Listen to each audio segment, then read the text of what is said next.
problems begin at home, and so do the solutions. And the issues that are debated cluster around the themes of governance, economy, security, human development, and foreign policy, much as if we wanted this to be a completely comprehensive account of all our challenges. We were not able to include every aspect of the problems that we confront. But I think these very subject areas underline the complexity or the complex interplay between domestic and international factors that have shaped Pakistan's fortunes. The internal and the external have intersected in a manner that has determined the path that Pakistan has taken or the path that it's on.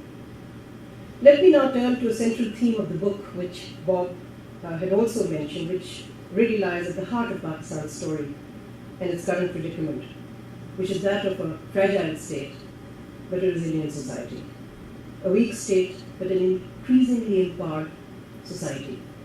A nation where nationhood is much stronger than the outsider thinks. I think too often outsiders have predicated their analysis, justifiably, at the level of the state, level of government, and have missed out on what's really been happening at the level of society. What makes that society tick? Why is that society still a functional society, even in the throes of some of the most imposing challenges that any country can face? So what are the sources of its tenacity? And here I think, this is something that surfaces throughout the book, and that is the resilience which is part of Pakistan's story, whose importance has been obscured by the single lens attention that the country has recently received. And this has deflected attention away from the strength and stability of its underlying social structures, which have enabled the country to weather many storms. As I said before, storms man-made and storms created by nature. And it's also enabled the country to defy, repeatedly, doomsday scenarios. I mean, just about every year that I've been around, and I've been around for a while, I've heard Pakistan being written off, wiped off the face of the map for one reason or another. But somehow, we defied all of that. You could argue that we should have been in better shape after 63 years plus. That's exactly what this book tries to do, that we ought to be in better shape than we have been. So while we have been in the throes of having to navigate challenges, Pakistan has always been more than a country that lurches from crisis to crisis. There are many attributes that invest it with a promising potential, but I think successive governments have been unable to deploy some of these attributes, which are ingredients for its success and to unlock its vast potential. And yet it doesn't have to be this way. We need to reimagine Pakistan's future, to chart a path to a post-crisis state. This is what this book does, to reimagine our country, to see how we can resolve both emerging and enduring threats to our stability and to our security. And we believe that both the urgent and the important have to be addressed. Can't do one without the other. But what has to inform these efforts is hope, not despair. I've been to a couple of, obviously, book launches in Pakistan, and there were many people who said, is hope a strategy? Are you then suggesting hope should be a strategy? And my answer really to that is, no, hope is not a strategy. But you can't have a strategy without hope. There's just no way that you can craft a way into the future unless you believe that you can lick the problems. And I think, again, now I come to my own chapter, because I start with the premise that it is governance that makes the difference between a successful state and a struggling one. So I am concerned within my own chapter about looking at our record in politics, representative politics, as well as non-representative politics. And my basic argument is that Pakistan has been going through a transformation despite any government, not because of any government. These transformations have been altering the political landscape. And I'll talk a little about this in a minute. But that politics has not kept up with these changes. Representative politics is not reflecting these changes as yet. In fact, electoral politics has lagged behind these changes, which are greater urbanization, a shift in the economic center of gravity from the rural to the urban sector, a growing middle class, and the impact on society of information technologies and modern communications, especially a vibrant broadcast media, all of which have changed the dynamic between state and society, state and the citizen.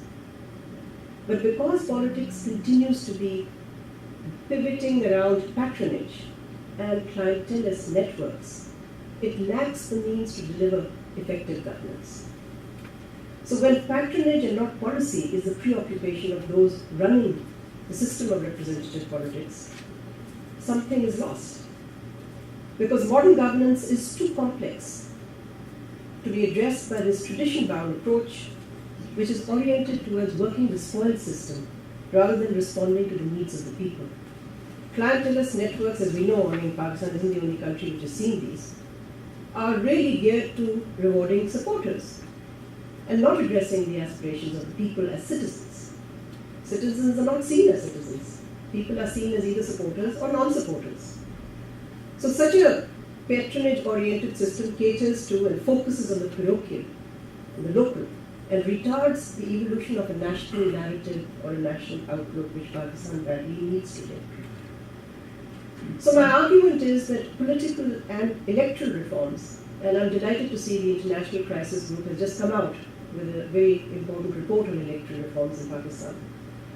These are badly, urgently needed to transform an increasingly dysfunctional, patronage-dominated polity into one that is able to tap the resilience of the people of Pakistan. I think all the contributors have agreed that the agenda of reforms set out in this book, and there are several, there's a distinction that is made obviously between those which have to be undertaken on an emergency basis and those which are more longer term. And I leave it to my other colleagues to talk about their respective areas. That unless we have bold, comprehensive reforms that deal, as I said, with emergency measures, and amongst these I would say fiscal reform has to be right on top. A country that cannot tax itself has no means to reform itself in any other area. And I have to say that this is not a statistic to be really proud of. When you have almost 74% of the formal economy either lightly taxed or untaxed, this is if you put agriculture and the services sector together, then you really don't have the means to address the kind of governance issues because you raise no money. And unless you raise money, you're not able to run any government. And to live on dole-outs or bailouts from overseas is frankly very demeaning for a country and leads actually to resentment. It has quite the opposite effect. It does not lead to gratitude amongst the people. It may lead to gratitude amongst the elites of that country because they are given an alibi not to undertake tax reform. They have the means to avoid that because they think that external inflows will be sufficient to deal or to finance the budget. So I think amongst the emergency actions that have to be taken have to be fiscal reform. Also, other than taxing Pakistan, you have to educate Pakistan. There is no doubt in my mind that the key that unlocks every problem in Pakistan is education. And I think we've had lip service being paid to the desirability of universal primary education, but really neither the resources nor the political will. So at the end of the day, and I'll conclude there, these are only 2 or 3 of the areas where we have to move very quickly. I would simply end by saying that critically, unless there is political will and a leadership that has the vision to reimagine Pakistan, it will be hard to put into practice or to implement many of the recommendations that you find in this book. Thank you.